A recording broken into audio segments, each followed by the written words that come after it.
Hello everyone, this is News05 and welcome to the Cobra Command Central Toy Reviews. Today we'll be looking at the 25th Anniversary G.I. Joe action figure review. Now, as you have noticed in the beginning of the video itself, I added a title and the background for the Cobra insignia. So let me know what you think about it and place your feedback in the comment box. If I should continue to put in the future videos or just remain as it is, just like my old previous toy reviews. Now today we look at all the Cobra Commanders that I have for the 25th anniversary, not counting the Resolute Cobra Commander and the Rise of Cobra action figures. Now on my left, the far left, will be the classic Battle Mask Cobra Commander in the single carded version. The 5-pack version of the Hooded Cobra Commander that came along with Storm Shadow, Baroness, Zartan, and the Chrome Face Viper. You can check out the review for the Viper review in my channel. On this version is the modern Cobra Commander in the comic pack version that came along with Tripwire, and the last Cobra Commander, which is an imposter, Fred 7 in disguise, which came along with Gung Ho, if I believe, and it's correct. Now let's take a look at the packaging for the classic Battle Mask Cobra Commander. Now this artwork is very nice. It's the same vintage artwork during the 80s, 82 if I believe I'm correct. Now at the back here you have the file card. As you notice, most of the file cards have yellow background and black fonts. This one has a black background with white fonts.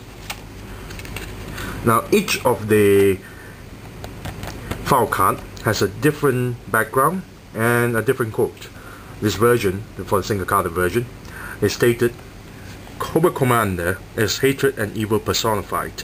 Corrupt, a man without scruples, probably the most dangerous man alive."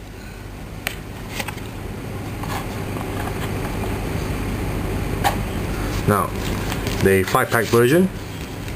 "I will rule the world, and anyone who tries to stop me will be crushed in the iron coils of Cobra."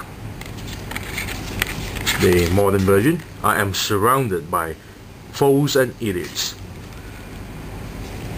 And Fred himself. "If Cobra Commander taught me anything, he taught me to seize an opportunity when it presents itself by any means necessary." Now all of these file cards have the different background, but it would take too much time to read it. So let's go on to the toy review. Each of the figures come with a base stand. Now this one I painted myself. Comes with a nice pack and a Cobra logo, but the color itself I just painted it. Now this Battle Mask version, his hand is a bit different. This figure is the unique kind of the figure because his right hand is a clenched fist. So you can't hold anything on the hand here. There's no holes for you to hold any weapons. His helmet is removable. They have a nice silver lining. That bottom of the helm is just a blank helm. There's nothing there.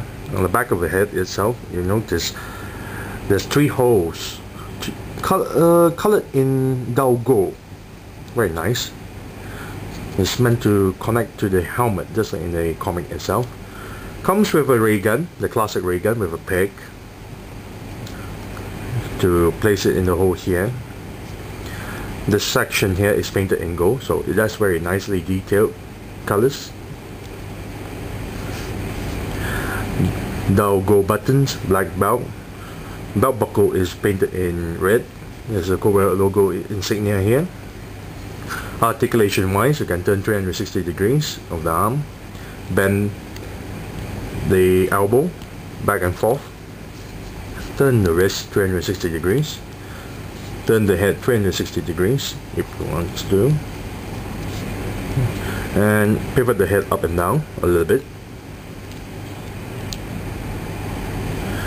Torso can turn 360 degrees and pivot back and forth a little bit. Bend the legs. This leg, however, bend all the way up like so. This one is limited up to this point, so I don't know why. Double joint the knee. Ankles can't bend at all, even upwards or downwards. The thing is frozen. Next, we look at the hooded version that came along with a few accessories, few additional accessories. A snake staff. You have to be careful when you put it in the hand of Cobra Commander, because the black paint will chip onto the snake staff. A mantle. A different head, which is a hooded head, and a nice Cobra logo on the top here, and a bigger Cobra logo on the chest here, far more bigger than this version, if you can see. Colors are different too, if you notice. This is slightly darker in color. This is slightly lighter. Same gun at the back, but it's not painted here. Same articulation, no changes. And also the ankle can't even bend, can't even move up and down. Buttons are painted in silver, belt is silver. However, this belt buckle here has a black triangle, if you can notice. So this one is alright, but majority of the colors is kind of crappy. I don't like that color.